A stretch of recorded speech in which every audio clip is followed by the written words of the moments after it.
අද අපි ඇවිත් ඉන්නේ නවීන තාක්ෂණයෙන් හා ගුණාත්මක ඉදිකිරීමක යුතුව ඉතා සාර්ථක වූ කිඹුලාපිටිය ප්‍රදේශයේ හරිතාගාර ව්‍යාපෘතියකටයි.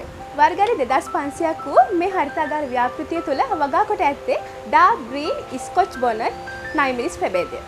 අද අපිත් එක්ක එකතු වෙලා ඉන්නවා මේ හරිතාගාර ව්‍යාපෘතියේ හිමිකරු වෛද්‍ය ආලෝක මහත්මයා. ආයුබෝවන්. වෛද්‍ය ශාස්ත්‍රය කියන්නේ ඉතාමත් කාර්යබහුල සේවාවක්. රටට අත්‍යවශ්‍ය සේවාවක්. එවැනි අත්‍යවශ්‍ය සේවාවක් සිදු කරන ඔබ වැනි කෙනෙක් කුෂිකර්මාන්තය වෙන ඔබගේ ශ්‍රේෂ්ඨයට හාත්පසින්ම වෙනස් කුෂිකර්මාන්තය වැනි විෂයක් තෝරාගත්තේ ඇයි? මම හිතන්නේ ඔබ හරි අපි ටිකක් කාර්යබහුලයි. ඉතින් බොහෝ වෙලාවට මානසික අතින් අපිට නිදහස ලැබෙන අවස්ථා අඩුයි.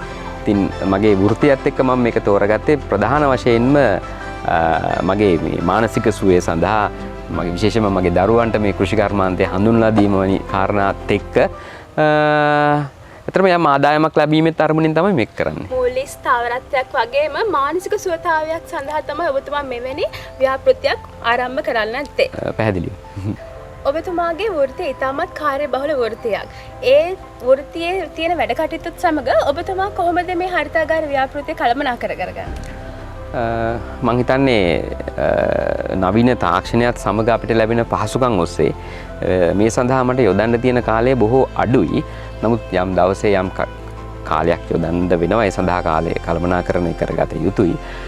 ඉතින් තමන්ට උනන්දුව තියෙනවා නම් කාලය පිළිබඳ කාලය කළමනාකරණය කිරීම බොහෝ දුරට දුෂ්කර වන්නේ නැහැ. ආයතනය විසින් ලබා දෙන පැකේජ්, බිඳු ජල සම්පාදන පැකේජ්, පොහොර දීමේ පැකේජ්, ඒ වගේ පැකේජ් වලින් ඔබතුමාට ඉතාමත් පහසු වෙලා තියෙනවා මේ කාර්ය කළමනාකරණය කරගන්න. පැහැදිලිවම දැන් අපිට මේක අලුත් සාමාන්‍ය අපි වගාවන් ගැන අවබෝධයක් තිබුණාට මේ තාක්ෂණික වශයෙන් මේ වගේ මම හිතන්නේ මේ නෙට් හවුස් එකක් ඇතුලේ වගා කිරීමේදී අපිට බොහෝ දුරට උපදෙස් අවශ්‍ය වෙනවා. ඉතින් ඔයගොල්ලන්ගේ ආයතනයෙන් හා නිරතුරුවම සම්බන්ධ වීම අපේ උපදේශන සේවාව නෙවෙයි. පැහැදිලිවම. ඉතින් පොහොර දැමීම පිළිබඳව පලිබෝධ හානි සහ වගාවෙන් නඩත්තුව ගැන බොහෝ උපදෙස් ලැබුණා.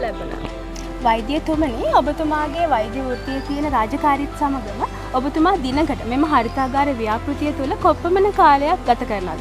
කොපමණ කාලයක් මේ වෙනුවෙන් වැය කරනවද? මම හිතන්නේ අපි දවසකට පැයක්වත් මේ වෙනුවෙන් වැය කරන්න ඕන. මම බොහෝ වෙලාවට මම මේකේ ඒ කාලය රැඳෙනවා. බැරි වෙන දවසුත් තියෙනවා. ඔබ සේවයට වෙනත් අය යොදලා තියෙනවද? ඔව්, මගේ මේ වෙනුවෙන් සතියකට දවස් 2-3ක් වැඩ කරන සේවකයෙක් ඉන්නවා. වෛද්‍යතුමනි, මේවැනි හරිතාගාර ව්‍යාපෘති සාදා ගන්න බලාපොරොත්තු වෙන පිරිසට ඔබතුමාගේ අත්දැකීම් සමග අපිට දෙන්න අදහස් මොන වගේද?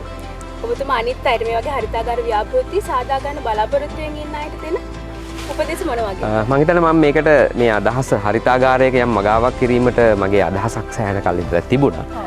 ඉතින් එතනදී අන්තර්ජාලය හරහා තමයි මට මදුමාල් ප්ලාන්ටේෂන් ආයතනය පිළිබඳව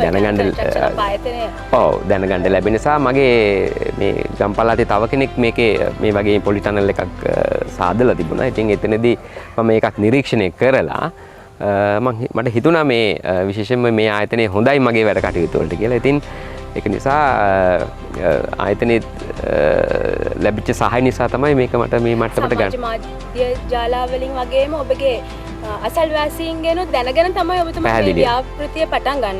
මෙවැනි කාර්යබහුල වේලාවක අප සමග අදහස් බෙදා ගැනීමට පැමිණ ඔබතුමාට බොහොමත් ස්තුතියි.